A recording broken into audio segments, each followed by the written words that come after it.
If in doubt, just ask.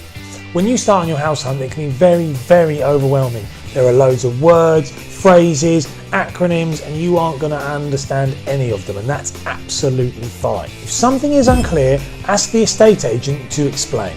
They'll do this job day in and day out, and they'll usually be happy to help you and answer any questions. Estate agents get blanketed with a bad name and historical prejudice, but most of them are just nice people who just want to help.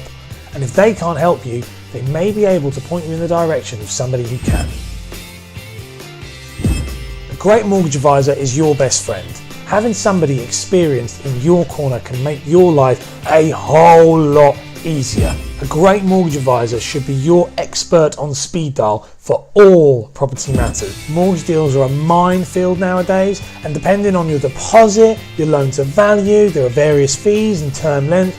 It's very confusing.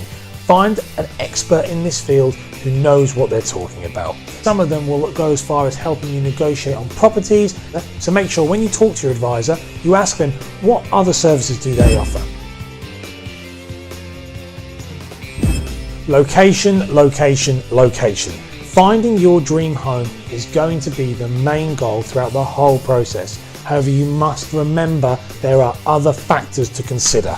A huge decision to make is what location do you want to live in. Being a first-time buyer, you're probably going to find that there is a very high chance you will move again. You need to consider the saleability of the area. Things like local shops, good school catchment, and good transport links. All of these things are really important when considering your property that you purchase. An estate agent once told me, give me the worst house on the best street instead of the best house on the worst street any day.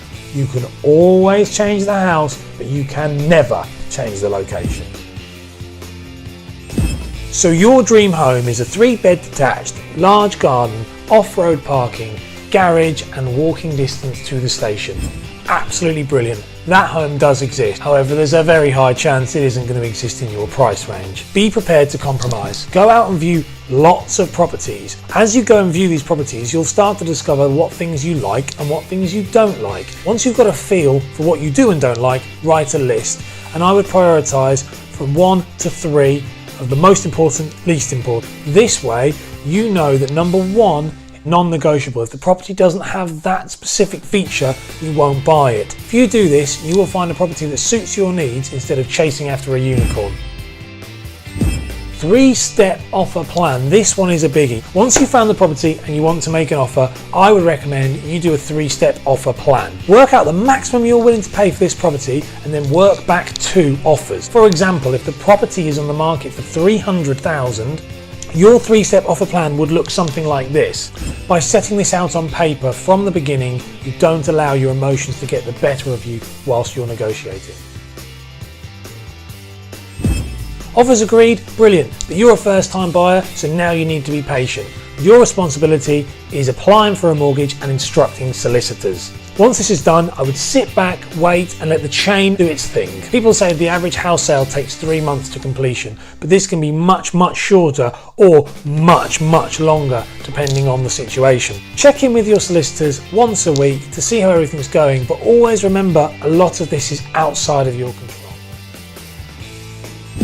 Most of all, please enjoy it. After this is all said and done, you are going to be homeowners. That is an incredibly exciting thing. Try not to let the process stress you out.